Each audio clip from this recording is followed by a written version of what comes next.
Now we get into the fact which I truly believe in. Forget about the past. The biggest thing is that future is built from the future. Future has got not to be built from your past. And so let us just for a minute think about what is the potential of direct selling in India. Okay? And I'll tell you, there was a KPMG report which came out with very credible data that this industry will move from $1 billion to about $9 billion. That's 9 times the turnover. But you know what I've done?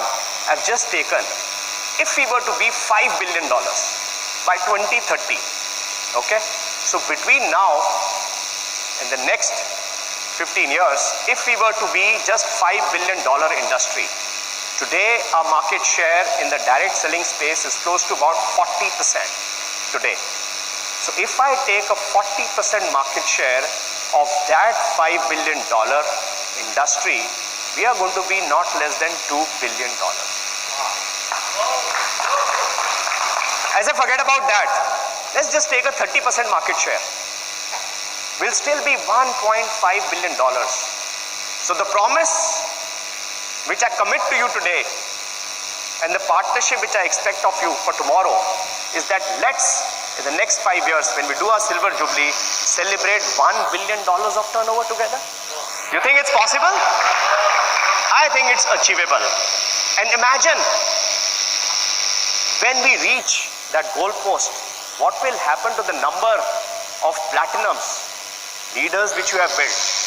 Currently, they are close to about 2,500. This number, as per our expectation, will go up to 10,000. 10,000 in the country. What about the number of stores which we have? What happens to that? Today we have close to about 130 stores.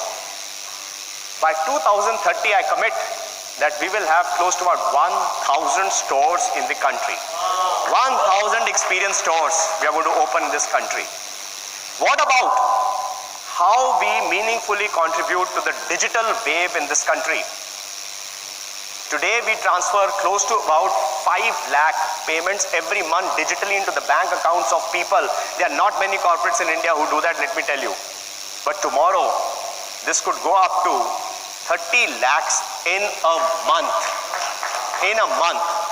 If you multiply it by 12, you will find it in crores. Today we are close to about 1.4% of all the digital transactions which take place in the country as per the RBI data.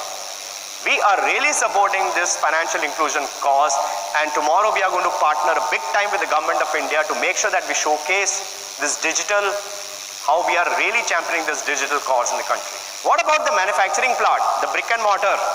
Ek plant kafi hai? Of course not. We are going to have 2 plants, I would say, in this country, and not only that, it's going to be useful when we are exporting out of the country, especially to Asia is also EIA region, right? We will at that time become the 3rd largest Amway market globally. And not only that, we'll be the top 5 companies in India. So you want to be part of that celebration and that journey? Wow, this side is pretty loud. I'm not sure if I'm able to hear that side. Fantastic. And you know what? These are not numbers out of the air. Because let me tell you, there is this India's demographic dividend which is really happening. It is, the ownership is upon us to capture that market. And look at just some numbers, and let me read those out. 7 crore rural consumers. I say, what are we selling to these consumers? Do we have products? I think we have. I think we have products which we can sell to the rural consumer. Let's look at the young consumers, 50 crore young consumers. And you know what? That's larger than the combined population of Brazil, Russia, Germany, and the UK. Wow. Look at the middle class. That's close to about 35 crore people.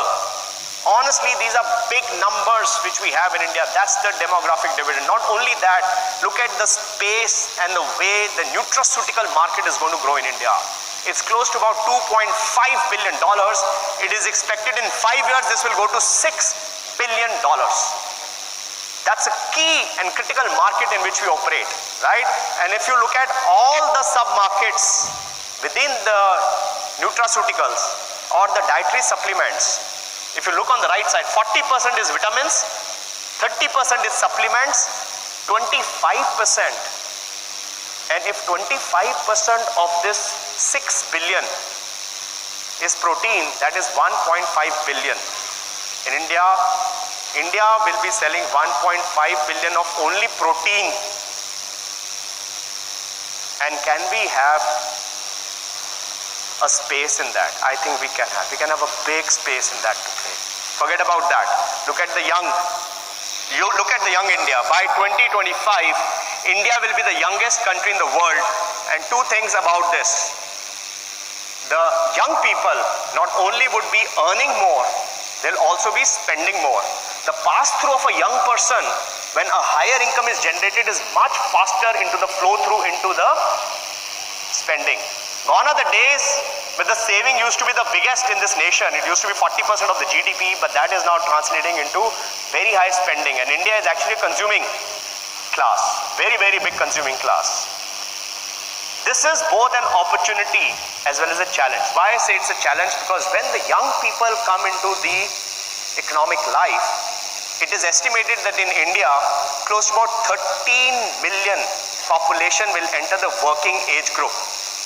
13 million, you should note this, because this is the biggest opportunity for us. 13 million population entering the working population every year, and only 1 million new jobs are being created.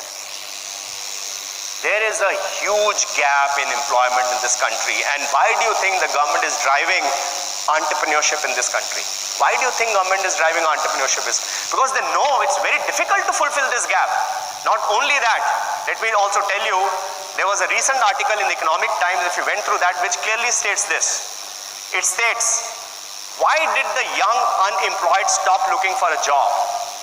And you go below and you read, they no longer want jobs, they are turning entrepreneurs. As in, that's what's trending.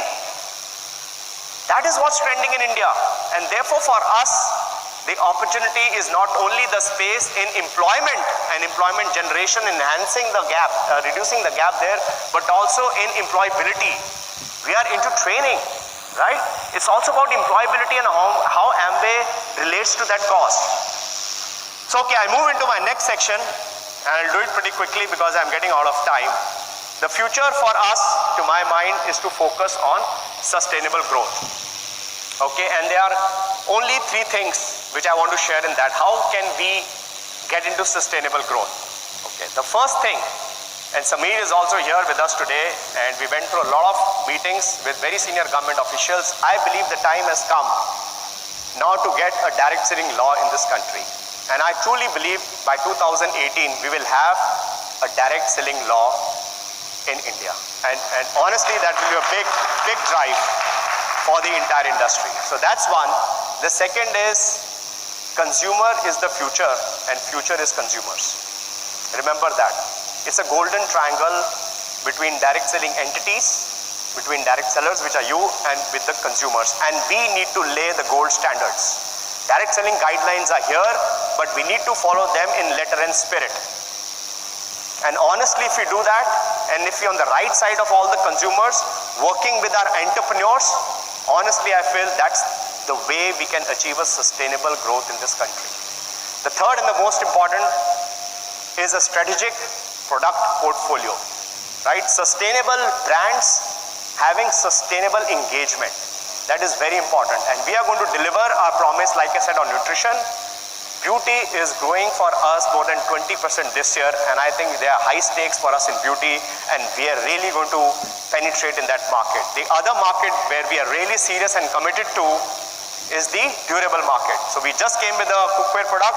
Hopefully in the next couple of years, we can come back to you with an air purification system, and then we get a water purification system. As in, we really want to drive a lot of the durable category in the country. And finally, we are looking, and today we'll announce the fact that in the next couple of quarters, you will see a very robust institutional policy which is going to help us drive the future of our business in this country.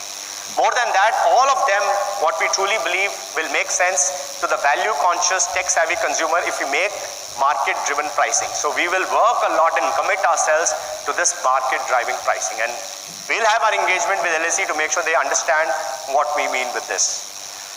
So that brings me very close to the end of my presentation.